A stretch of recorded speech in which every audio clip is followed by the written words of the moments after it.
Welcome back to our continued coverage on this gigantic Supreme Court order on the BS-4 matter. We will take closing remarks and comments from all my panelists.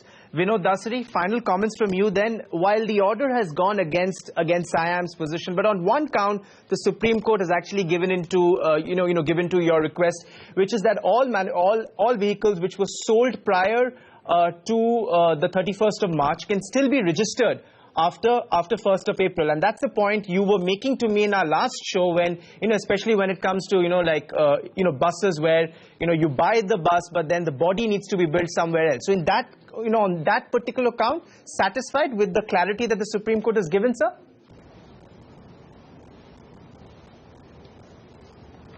Yes, I am satisfied with that. I think the further clarity that I would have sought is it from manufacturer or from dealer, and I think they have clarified that also. I wish it had been saying that manufacturers cannot sell. That would have been, actually even by law, manufacturers should also be allowed to sell, but Supreme Court in its better judgment has said that manufacturers cannot sell.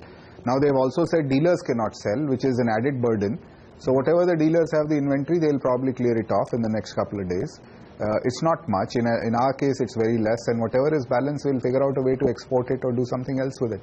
So I'm not that much concerned for Ashok Leyland, but I know that there are certain other manufacturers who have huge inventories, and they'll probably struggle a bit. Sunita, Narain, the auto sector is perhaps the punching bag, is what Vinod implied, but he makes a very important point that at best this might have only an incremental effect on addressing the issue of pollution. What about the polluting vehicles? There are vehicles which are plying on the roads which are not even BS-1, for instance. Will that be your next the next area that you would like to address, ma'am? It's already on our agenda. As you know, the Supreme Court has asked us to do a detailed report on PUC, which we are doing. We're looking at what is the pollution under control certificate system, how can we improve inspection, how can we deal with older vehicles, but it was also the fact is every little bit counts. Fair enough. Rajiv, Bajaj, the big learning then for the auto industry? Ron, I think the big learning, and I speak specifically for two-wheelers and three-wheelers, and let me say this so that I can explain once again where I have stood on this for the last few months. It is this, that anyone who wanted to, in the two- and three-wheeler industry, to change over in time could have done so.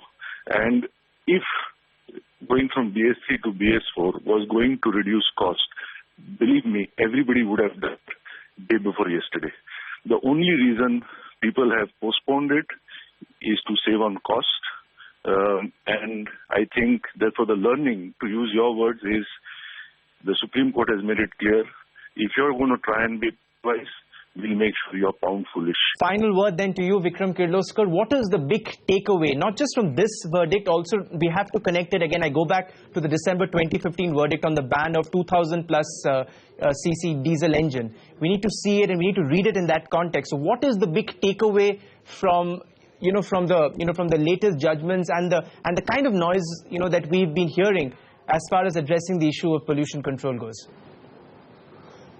Well, I think generally for the industry and for our company, it is go with global technology levels as soon as you can. Like I said, safety and emission levels.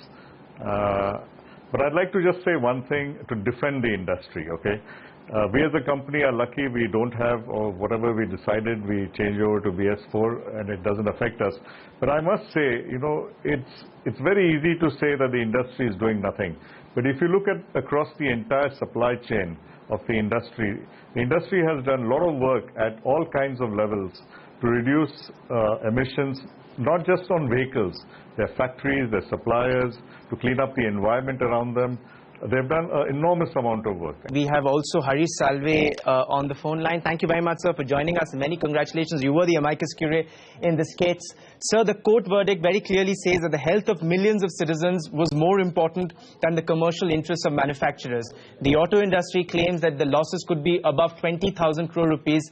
While the court has taken that into account, but it's saying, let's look at the bigger picture. Would you say, sir, that is the big takeaway from today's verdict?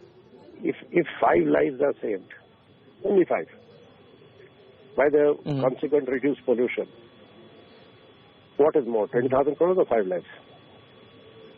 Right.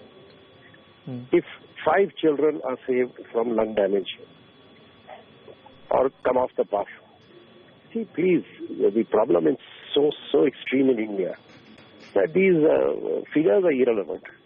And something has to be done. It has to be done for public health. And look, there is no cost too high for public health. So let's be clear about this.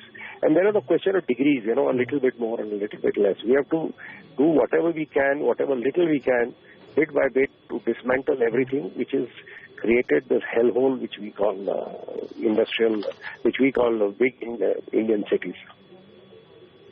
Mm-hmm. So, as far as this, this issue of the interpretation of whether it should be date of manufacture or date of sale, now the court has, very clearly sort of, ruled on that. Hold on. Do you think now this will now become?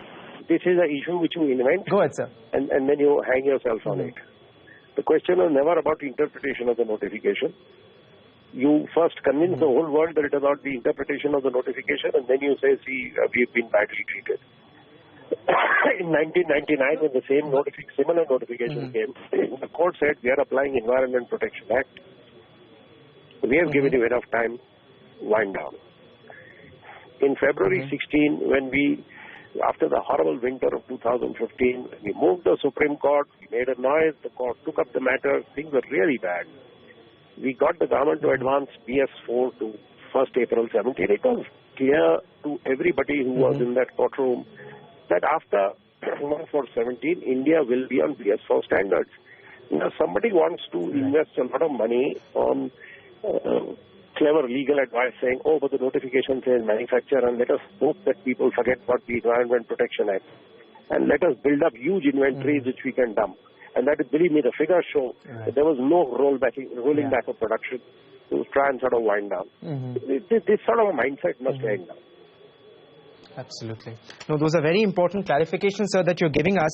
But, sir, now we are moving to BS-6 by 2020. In fact, India will be jumping BS-5 entirely. Any message now to the auto industry, sir?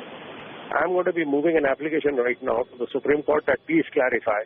When we say BS-6 from 1/4/2020, we mean no vehicle which is not BS-6 will be on the road post-2020. So no no vehicle. So irrespective of whether it's new or old, sir. No, old vehicles will have to be phased out, and new vehicles will have to come forward. We want to start the process now so that we don't hear similar howls of protest saying, "Oh my God, you hit us unsuspecting." And when will you be moving this application, sir? Shortly.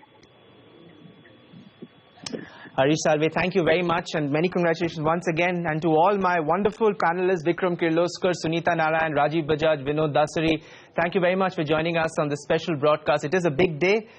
As Harish Salve also said, that the auto industry will now have to get used to the fact that the times have changed, and they will have to do more in terms of complying with emission norms. That's the special. We've got to wrap up this edition. Thanks very much for watching. Goodbye.